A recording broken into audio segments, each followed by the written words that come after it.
चलते हैं, वज़ीर रेलवे शेख रशीद मीडिया से गुफ्तगू कर रहे हैं। उसकी क्या कहते हैं जी, क्या करना है, मॉनिटरिंग, उसकी ट्रायल पे मैं अगले हफ्ते उसको ट्रायल पे खुद उसमें उसको देखूंगा। दरगई से नुशहरा टू कराची, ये हमारे पठान जो मेहनत कश मजदूर हैं, ये सवात से और कटलांग से, सखाकोट से, दीर से, ये बेचारे धक्के खाते थे। हमने कहा कि दरगई से इनके लिए एक सिलसिला शुरू किया जाए। 5 हमने जो 20 साल पहले चीन के रिजेक्टेड 69 इंजन थे, उसमें से 5 को ट्रायल बेसिस पर पायलट प्रोग्राम के तहत रसालपुर में ठीक करने का काम शुरू किया है। 5 लोकोमोटिव जो हैं वो हमने LNG पे ट्रांसफ़र करने के लिए उसके टेंडर दे रहे हैं और उस पर काम शुरू किया है। अगर LNG कामयाब हो गई हमारे लोकोमोटिव्स में, तो ये हमें आधा जो हमारा 18 बिलियन रुपीज़ का खसारा है, या खसारा तो नहीं कहना चाहिए, जो हमारा 18 बिलियन रुपीज़ ऑयल पे खर्च होता है, ये कमो बेश 9 और 10 अरब रुपए पे आ जाएगा। 12 की कहते जिन्होंने DEMU, ये हम शटल ट्रेन चलाने लगे। ये शटल ट्रेन जो है लाहौर, फैसलाबाद, मुल्तान, सक्खर और कराची हैदराबाद और पिंडी के दरमियान शटलिंग करेगी। वो लोकोमोटिव ले के जाओ और धोने के लिए जाए और शंटिंग में जाए। इस सारे दर्द सर के लिए 15 तारीख से आधा घंटा लाहौर के टाइम में पिंडी लाहौर कम कर रहे हैं। इसी तरह हम ट्रैक को बेहतर कर रहे हैं। और कराची में जो ट्रेन चलेगी जना एक्सप्रेस, वो 15 और 16 घंटे, ट्रायल में शायद 16 घंटे हम जाएं नॉन स्टॉप, इसको 15 घंटे पे लेके जाएंगे। और इसके बाद सर सैयद एक्सप्रेस। गरीबों के लिए भी हम एक और नाइट ट्रेन चलाएंगे जो उन स्टेशनों को टच करेगी जहां पर ट्रेनें नहीं रुकती रही, जहां सवारी है लेकिन 70 साल से हम मक्खी पे मक्खी मार रहे हैं। और वहाँ सवारी जिस स्टेशन से हमें 50 सवारी या 25 सवारी भी छोटी स्टेशन से मिली, तो हम नए स्टेशन मुतारफ़ कराएंगे। हमारे स्टेशन बंद पड़े हुए हैं, कोई उनका वाली वारस नहीं है, लोग कब्ज़े कर रहे हैं, सामान उठा के ले जा रहे हैं। सो एक इकॉनमी की ट्रेन भी चलाएंगे। और 15 अप्रैल से 100-150 रुपया, 1350 को 1500 या 1600, 1500 या 1600 के दरमियान ले जाएंगे। और ये इसके बाद एक हमारी इम्पोर्टेंट ट्रेन जो है वो सर सैयद चलेगी जी, वो रावलपिंडी से नॉन स्टॉप, लाहौर तो ज़ाहिर रुकेगी। और जो सबसे अहम रिक्वेस्ट मैं कौम से मीडिया के आगे करना चाहता हूँ, खुदा और रसूल के वास्ते ये कानों में रख के हेडफोन और एक्सरसाइज करना ट्रैकों पे अब कोई जगह खाली नहीं है जी। 20 ट्रेनें हमने पहले 6 महीने में चलाई हैं जी, 20 और चलने जा रही हैं। 8 ट्रेनों से हम 14 ट्रेनों को टच करने जा रहे हैं, फ्रेट ट्रेनों की। 3 ट्रेनें हमने प्राइवेट सेक्टर में दे दी हैं जी, फ्रेट। हम उनसे अपना नफ़ा लेते हैं, वो जाने और बुकिंग जाने। ट्रैक का आज हमने नई पॉलिसी मुतारफ़ कराई है कि अगर ओवरसीज़ पाकिस्तानीज़ अपना रोलिंग स्टॉक लेके आएँ, अपने इंजन लेके आएँ, तो हम उनको ट्रैक भी वो टाइम देने के लिए तैयार हैं जो हमारा खाली स्लॉट इस वक्त अवेलेबल है। सो हमने 4 ट्रेनें दी हैं जी प्राइवेट सेक्टर में, 2 एक को दी हैं रोज़ाना की बुनियाद पर और 2 दूसरे को दी है। सो 4 ट्रेनें हमारे प्राइवेट फ्रेट में चली गई हैं जी। हमारा उनसे कोई दर्द सर नहीं है, उठाना, डिलीवर करना, ले जाना। हमने अपना ऊपर ट्रैक के पैसे लेने। और हमने रिसर्च एंड प्लानिंग सेल बनाया है। कोई रेलवे में रिसर्च नहीं है कि आइंदा 5 साल बाद क्या होना है, कैसे नहीं होना, दुनिया कहाँ तरक्की कर रही है। और पाकिस्तान रेलवे टर्की के साथ भी जी, चीन के साथ आ गई। हमारे बहुत ज़बरदस्त तल्लकात हैं, हिमालय से बुलंद हमारे तल्लकात हैं। ईरान के साथ हमारी बातचीत शुरू हो चुकी है और कोरिया के साथ। हम 3 मुल्कों का इजाफा कर रहे हैं क्योंकि सेंट्रल एशिया में ग्वादर के बाद एक रेल का समंदर, एक रेल का बहुत बड़ा जाल बिछेगा और हमारी ख्वाहिश है कि पाकिस्तान में भी ये रेल का जाल बिछा दिया जाए। 27 अप्रैल को प्राइम मिनिस्टर साहब चीन जाएंगे। हमारी ख्वाहिश है कि ML1 जो है वो उस पे साइन हो जाएं, बेशक हमको उसको 2 या 3 पार्ट में करना पड़े। इसी 15 दिनों में प्राइम मिनिस्टर साहब के जाने से पहले ये फैसला कर लेंगे कि पहले फेज़ में कौन सा इलाका रखना है, दूसरे में कौन सा रखना है, तीसरे में कौन। सबसे बड़ी कौम के लिए खुशखबरी ये है कि सारे मुल्क को ट्रैक को बदलने के लिए हमने टेंडर लगा दिए हैं। मेरिट की बुनियादों पर सारे मुल्क के ट्रैक को बदलने के लिए टेंडर लगा दिए हैं। यहाँ से जो ट्रैक बचेगा, जो 70 साल से बंद लाइनें पड़ी हैं, उससे खोलेंगे। और चीन से अगर ML1 का मुआहदा हो जाता है, जिसके बड़े चांसेस हैं, तो ट्रैक की तब्दीलियों में कॉन्ट्रैक्ट बेसिस पर 1 लाख लोगों को रोज़गार मिलेगा। 5 से 10 साल का ये जो प्रोजेक्ट होंगे, कॉन्ट्रैक्ट बेसिस पे 1 लाख लोगों को रेलवे जो है वो रोज़गार देगी। और हमने जो रेलवे के मज़दूर हैं जिन्होंने ये सारी पुरानी ट्रेनें नई करके पेश की हैं, उनके लिए हम अपना केस लड़ रहे हैं कि उनके तमाम ग्रेडों में 1 ग्रेड का इजाफ़ा किया जाए। और इंशाअल्लाह ताला आप देखेंगे कि पाकिस्तान में एक रेल को आप ख़ुद कहेंगे, लाहौर का नहीं, सारे पाकिस्तान का मीडिया कहेगा कि लाहौर, सिर्फ लाहौर में नहीं, सारे पाकिस्तान में एक इमरान खान की क़यादत में ये नई रेल है, नए पाकिस्तान में इंशाल्लाह। और MOU को हम बहुत जल्दी DMUs के टेंडर जल्दी लगाना चाहते हैं ताकि यहाँ से हम ये निकालें। अब हमारे पास जो पुराना स्टॉक है, जो हमारा अच्छा पैसेंजर है, उसको नई ट्रेन दें। 26 तारीख को हम दूसरी पैसेंजर ट्रेनों को भी नया करने के लिए टेंडर खोल रहे हैं। इस वक्त पाकिस्तान रेलवे के पास 1 पैसेंजर कोच खाली नहीं है, 1 फ्रेट ट्रेन खाली नहीं है। हमने जिस तरह इमरजेंसी पैदा हो गई थी, जिस तरह जंगी हालात में जिस तरह अपने आप को वार्म अप किया और जिस तरह अपने आप को रिकंडीशन किया, वो हमें पता है या रेलवे वालों को पता है। क्योंकि हमारे पास फिर एयर सर्विस बंद हो गई, हमने तमाम का तमाम अपना रोलिंग स्टॉक जो है इमरजेंसी के दिनों में ट्रैक पे रखा है। और हमारी आमदन जो है अल्लाह के हुक्म से पैसेंजर में 25 से 30% बढ़ चुकी है। पिछले साल की निस्बत इस वक्त हम 4 अरब रुपया हम पैसेंजर में ज़्यादा हैं। पहले दिन प्रेस कॉन्फ्रेंस में मैंने आपसे वादा किया था कि 10 अरब रुपए के नफ़े का इजाफ़ा करूँगा। अगर अल्लाह को मंजूर हुआ तो ये मैं 1 साल के बाद जब पूरा टाइम हो जाएगा, मैं आपके सामने सारे फैक्ट्स एंड फिगर रख दूँगा। अब हम फ्रेट पे जा रहे हैं और फ्रेट पे हमारी पूरी तवज्जो है। फ्रेट जो है वो रूह है, ग़ज़ा है पाकिस्तान रेलवे की। और 10,000 नौकरियां हमने मेरिट पे, कितने कुछ 7,000 हमारे रेलवे स्टेशन हैं, तो 10,000 नौकरियां हमने मेरिट पे। गैंगमैन का मुझे कहना याद नहीं रहा, हफ्ते का इनका कहूँगा कि स्टैंड बाई भी रखेंगे, क्योंकि हमारे पास एक प्रॉब्लम पैदा हो गई है कि हमें मिडल फेल आदमी चाहिए। BA पास और FA पास लोगों ने दरख्वास्तें दी हुई हैं। सो हम बड़ी शशोपंज में हैं कि हाउ टू मैनेज दिस। सो मेरे पास तो यही बातें हैं। अगर कोई सवाल हो रेलवे का, उसके बाद मैं आपसे शेख साहब ये बताइएगा, आप कह रहे हैं कि रेलवे का जो नफा नजर आ रहा है, उसके बाद भी जो आपका फाइनेंस डिपार्टमेंट है उसने 4 महीने के DA खत्म कर दिए हैं, क्योंकि वो कहते हैं कि हमारे पास पैसे नहीं है देने के। इस हवाले से क्या कहेंगे? हमारी अर्निंग अल्लाह के फजल से इतनी बेहतर है और हमारे मिनिस्टर प्लानिंग के साथ भी और असद उमर साहब को सारा मुल्क हमारी सूरत हाल देख रहा है। और हमने ना 1 रुपए की इंपोर्ट बेटे की है, 1 रुपए की इंपोर्ट नहीं की है, ना 1 मरला ज़मीन लीज पर दी है, ना 1 मरला ज़मीन बेची है।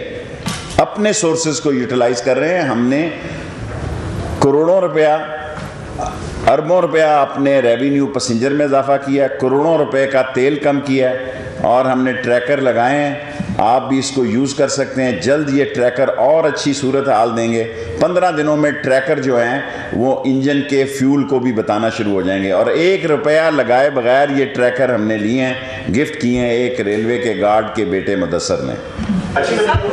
बस बजट जब आप आएंगे तो बताएंगे ना, बजट हम तैयार कर रहे हैं। और आपको पता है मेरी तो ख्वाहिश है कि रेलवे अपना बजट खुद पेश करे जी, जैसे पहले होता था। मैं आपसे रिक्वेस्ट करूंगा कि इसको डिस्कस ना करें for the interest of country. मेरा कोई मसला नहीं। हम कोशिश कर रहे हैं पेंशन्स की जो मामलात हैं, 1.5 लाख लोग पेंशन पे हैं जी।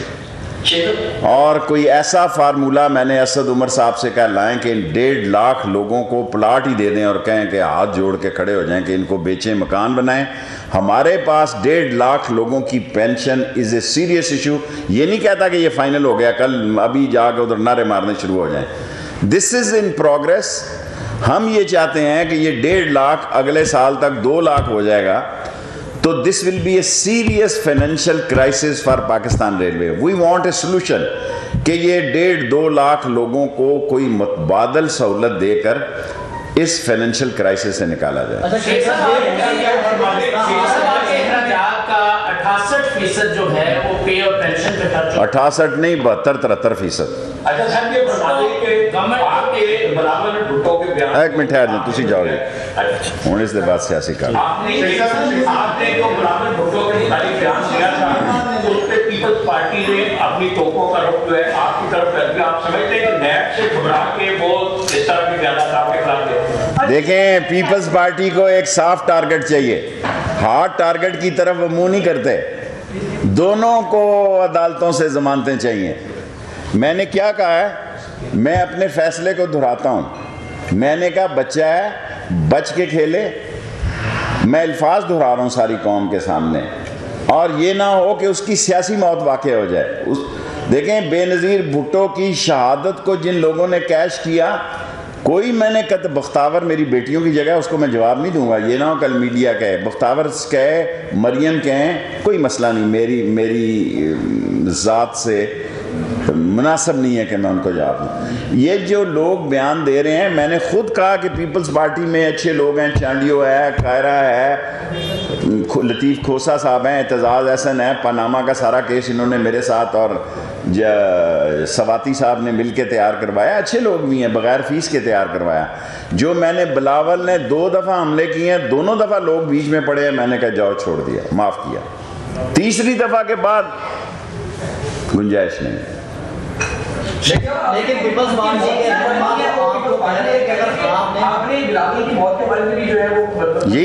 यही कहा जो मैं रिपीट कर रहा हूँ। आप जाके पहले टीवी पे देख।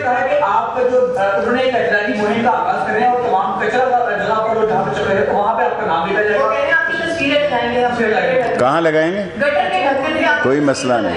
ये अल्लाह को पता है जिसने इस गटर को 8 दफ़ा वजीर बनाया है। इस्तों के फैसले तो आसमान पे होते हैं बेटे।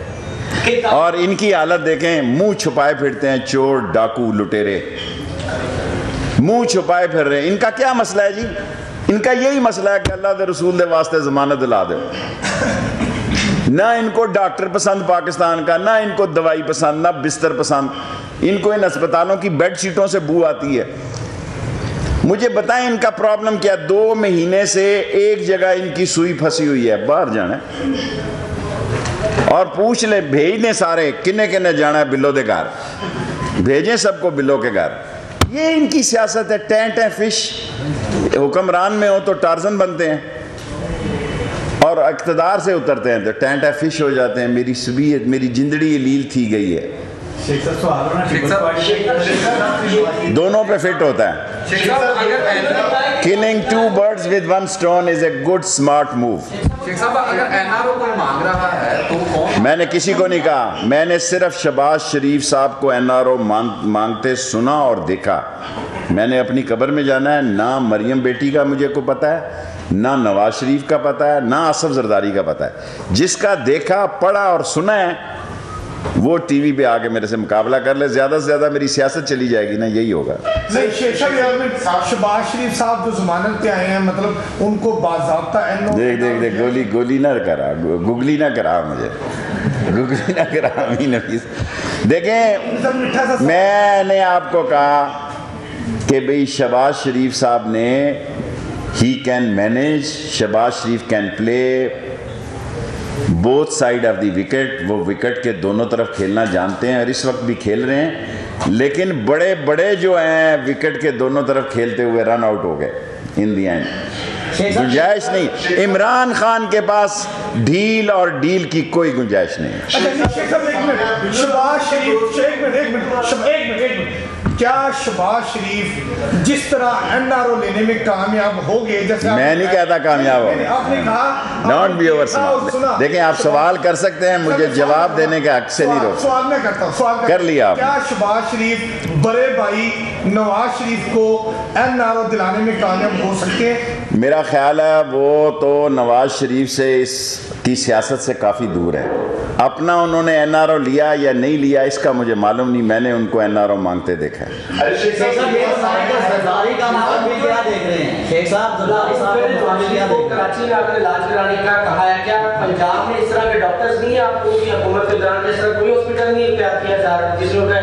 देखें, उनकी दौलत बाहर है, उनके घर बाहर हैं, उनकी औलाद बाहर है, उनके सारे मामलात बाहर हैं। वो अब वो माल समझ रहे हैं, वो हालात समझ रहे हैं जैसे सऊदी अरब ले। असल बात यह है कि ये जेल नहीं काट सकते, ये लीडर नहीं है, ये गीदड़ हैं बहुत बड़े। 4 दफ़ा वज़ीर आज़म रहने वाला आदमी 4 दिन भी जेल नहीं काट सकता। उसको एक ही बीमारी है, मैं अब सरेआम कहना नहीं चाहता वरना मैं तो इस बात की राय में हूँ। आप देखें ये जो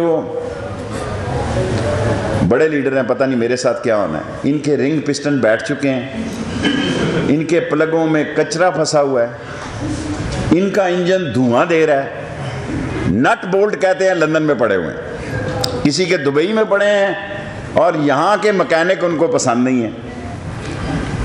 सो ये अब इनके इंजन धुआं दे रहे हैं, इंजन बैठने वाले हैं। इनको पता है कि अगर कोई लंबा गैराज में हमें भेज दिया अंदर हमारी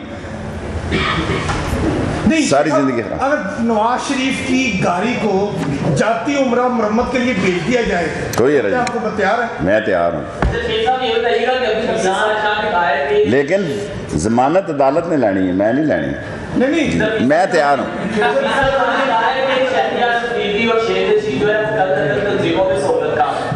देखें, अगर इस्लामी मदरसों का साथी होना कोई गलत बात है तो मैं इन इस्लामी मदरसों को पाकिस्तान का किला समझता हूँ। मैं दीन का सिपाही हूँ और जो भी इस्लामी मदरसों की तरफ बढ़ेगा वो मेरी सियासत और मेरी लाश से गुजर के बढ़ेगा। और अगर कोई ये समझता है कि मैं जहादी हूँ, मुझे फ़ख्र है, मैं जहाद पे बिलीव करता हूँ। अगर मेरे महल्ले का मौलवी मौलाना अशरफ अली साहब या हुसैनुद्दीन शाह साहब मुझे ये ऐलान करें असर की नमाज के वक्त कि जहाद फ़र्ज हो गया है, मैं जहाद पे निकलूँगा। ये सियासत की छोटी छोटी बातों से मैं झूठ नहीं बोल सकता। कर नहीं रहा, करूँगा अगर वक्त। लेकिन दहशत गर्दी के इमरान खान साहब ने इतना बड़ा बयान दिया, दहशत गर्दी के सख्ती से मुखालिफ हैं। दुनिया के जिस हिस्से में दहशत गर्दी हुई, न्यूजीलैंड में जो कुछ हुआ है, पुरजोर मजम्मत करते हैं और उन पाकिस्तानी हीरोज़ को सलाम पेश करते हैं जिन्होंने जान दे के दहशत गर्दी को रोकने की कोशिश।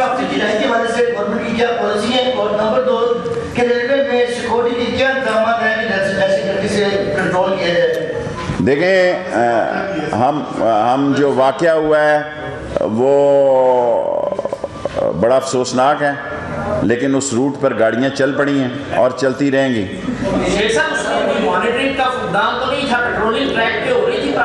पेट्रोलिंग थी ट्रैक पे, एक इंजन पहले चलता है उस ट्रैक पे उस इलाके में, लेकिन अनफॉर्चुनेटली उन्होंने रिमोट से ब्लास्ट किया है। आपने कहा कि आप जो है वो निकलेंगे और दहशतगर्दी वाला सारा वाकया 2 दिन पहले न्यूजीलैंड से जो है वो शहादतें हुई हैं और कल PSL का फाइनल हुआ है कराची में। 2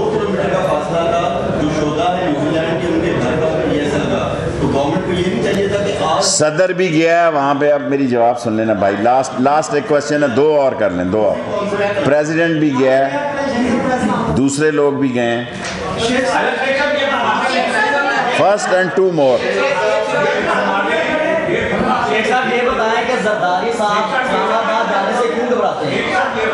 पीपल्स पार्टी वाले चाहते हैं कि उनके सारे केस जो है सिंध में लगें, और नून वाले चाहते हैं कि उनके सारे केस लाहौर में लगें। फैसला आप पे छोड़ दें।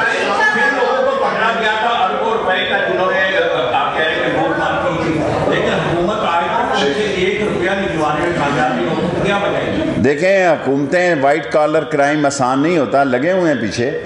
इज्जत की बात आप उनसे पूछें जो आज अपनी दौलत को बचाने के लिए अपनी इज्जत को रुसवा करें। Last question. अभी आपने जहाज की बात की, बहुत खूबसूरत बात की आपने। इसमें जहाज होता है इस्लामी दीन का एक अहम रुकन है। आप मुझे ये बताएं कि आप अपने मोहल्ले के किसी मौलवी के घर पे जहाज से निकलेंगे, ये फरीजा, ये सबसे छोटा, ये फरीजा हुकूमत का है, हुकूमत का भी है। मैं अपनी पोजीशन आप पे वाजे कर रहा हूँ, मैं हुकूमत की नहीं कर रहा।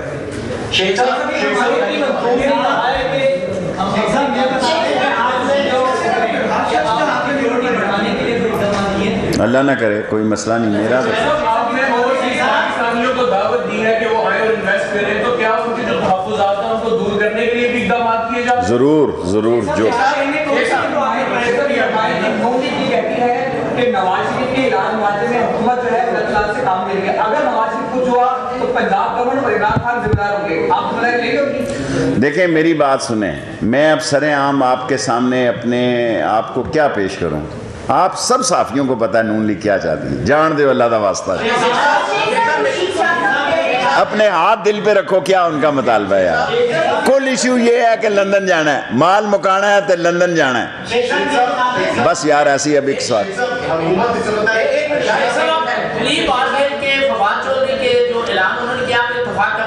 Fawad Chaudhry is a government spokesman who I am to oppose. वो हुकूमत का तर्जमान है, मैं रेलवे को रिप्रेजेंट करता हूँ। वज़ीर आज़म को आप LNG केस में फंसा भी रहे हैं और दूसरी तरफ LNG ट्रेन पे। देखें मेरी ये शराफत है, ये LNG और किस्म का ये किट है, मेरी ये शराफत है। जो मैंने बयान और सबूत दिए हैं उसके तहत शायद खाकान अब्बासी नहीं बच सकता। मैंने बाहर आके मीडिया को आई स्वेयर माय अल्लाह लिफाफों में बयान भर के लिख के भी लिफाफे नहीं बांटे, क्योंकि no I am a federal minister. वो सारा कुछ दे दिया ना भाई, दिया तो तभी केस चला ना। Thank you ji sir. Freight ट्रेनें आपसे अर्ज की है ना, 4 फ्रेट ट्रेनें चल रही हैं daily. Thank you. Railway headquarter में मीडिया से गुफ्तगू कर रहे थे। उनका ये कहना था कि हमारे सारे मंसूबे शुरू हो चुके हैं, हम 70 साल से मक्खी पर मक्खी मार रहे हैं। और इसी के साथ लाहौर की न्यूज़ स्टूडियो से अब तक के लिए इतना ही। मज़ीद खबरों और अपडेट्स के लिए विजिट कीजिएगा हमारी वेबसाइट